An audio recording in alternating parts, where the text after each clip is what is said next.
that the material universe, matter, space, time, and energy itself, came into existence in the finite past. And it confirms what St. Augustine himself said, which is that God created time along with the physical universe. This is not a mathematical proof of God's existence. Well, but if you're weighing the evidence, this looks to be pointing in the theistic direction. This is the best opportunity you'll ever have to answer the question I posed at the beginning, which you didn't answer subsequently.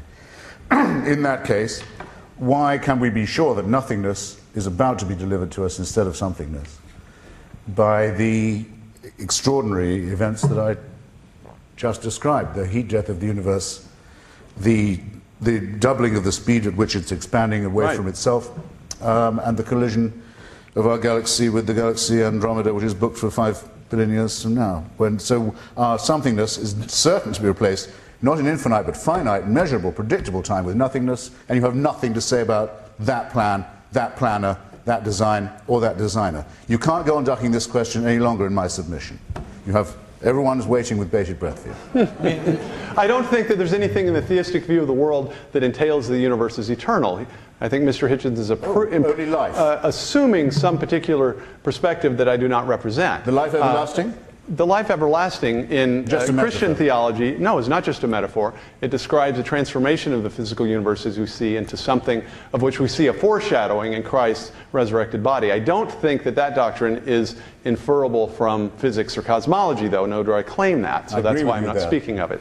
Okay, let's go on to the next question. This is from Pat. And by the way, 5 billion years. I must say, I give you credit, Christopher, for worrying about what's going to happen. I'm really not worried about that also. 5 billion years from now. It's pretty soon. You know, it's interesting. It's interesting when I'm on. Well, it's a lot nearer than the Big Bang. Well, it's interesting when I'm on those. We're a lot closer to that than the origin. When I'm on those shows on CNBC, I can't get them to talk about anything more than tomorrow. Anyway, this is from Pastor Paul Price of Indiana, Pennsylvania, where I recently was, actually.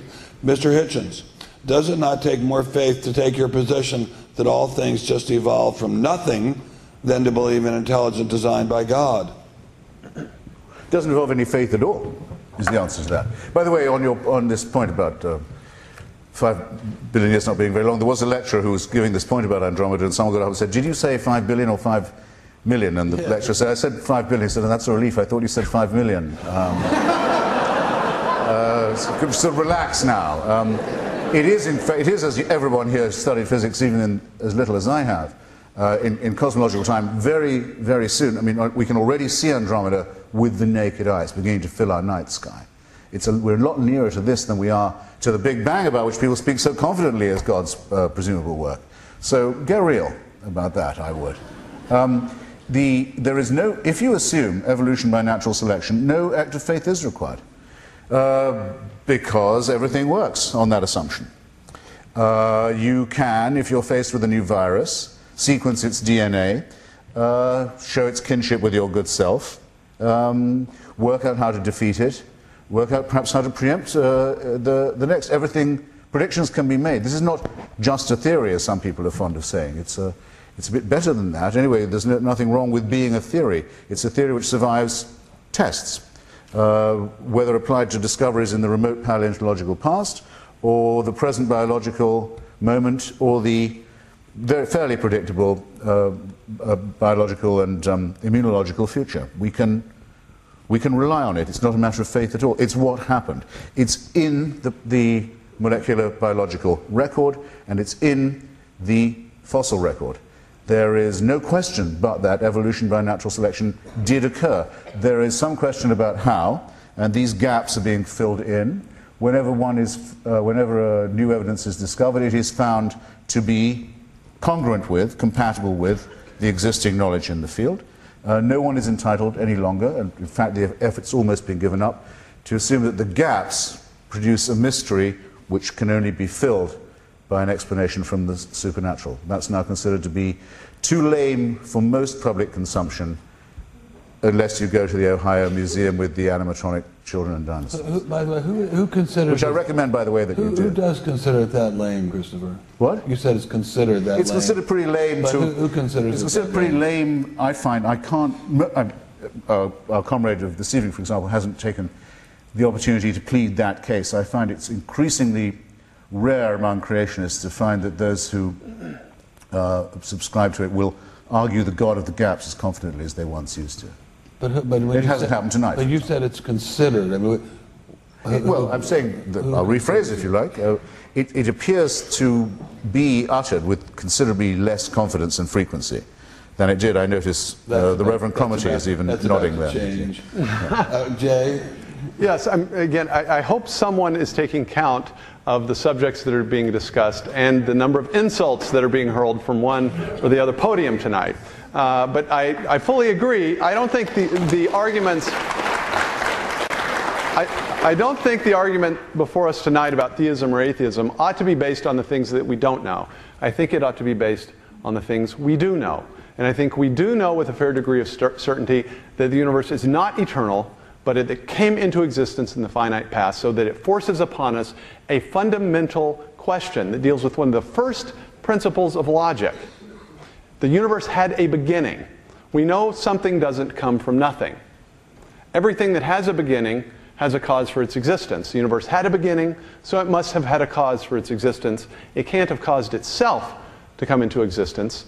This is a strongly theistic piece of evidence drawn from the best science of the day. And we seem to be talking about Mormonism, we seem to be talking about the various crimes of various religions, but we seem not to be talking about the public evidence on which I think the case for theism needs to be made in the 21st century. And so I hope you're taking account of that. I hope you remember the basis on which the evidence is being made. Wait a second. Wait. It's not... Right, I you can... have to write down the questions if you want them answered. Right. I can say, we discussed the infinite regress question earlier. The claim is not, again, that everything has a cause for its existence. If the universe were eternal, if we had some reason to think the universe is eternal, then the universe itself wouldn't require the question. But we have empirical reason to think the universe began to exist. Every view of the universe, of reality, is going to have a fundamental resting point of explanation. So the question is, what's the fundamental reality that has always existed? We know the universe is now a crummy candidate for that explanation because it began to exist.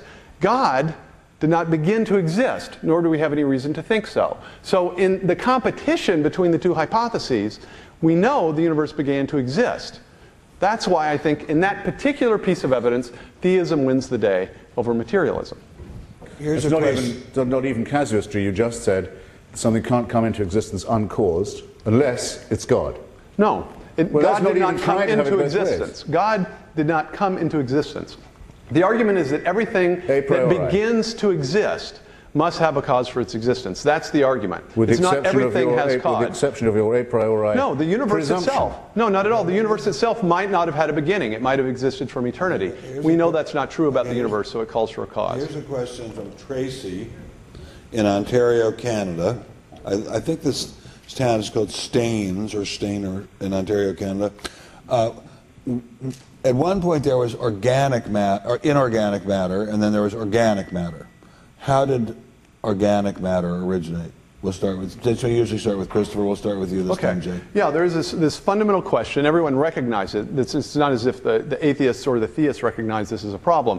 There's some fundamentally or qualitatively different reality that we see in the origination of life. Life differs in some fundamental way from the things we see in mere physics or mere chemistry. There's of course, a debate. There's a huge debate simply about the definition of life. The fundamental reality that I would say is different in life that you don't have in mere physics or chemistry is information. And information, I would argue, is a fundamentally different type of reality from mere matter or chemistry. If you think of it this way, think of text that's written on a page, right? Physics and chemistry can explain the properties of the ink, the properties of the paper, can describe why the ink is a good medium for holding some kind of information.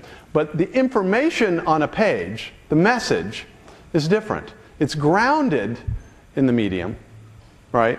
But you can't explain the information itself in terms of physics and chemistry. In the same way, you can't explain the coding regions in DNA in terms of bonding affinities or physical laws or basic physical or chemical laws. There's a fundamentally different type of reality. So that when we're asking the question of the origin of life, we're asking the question of the origin of biology.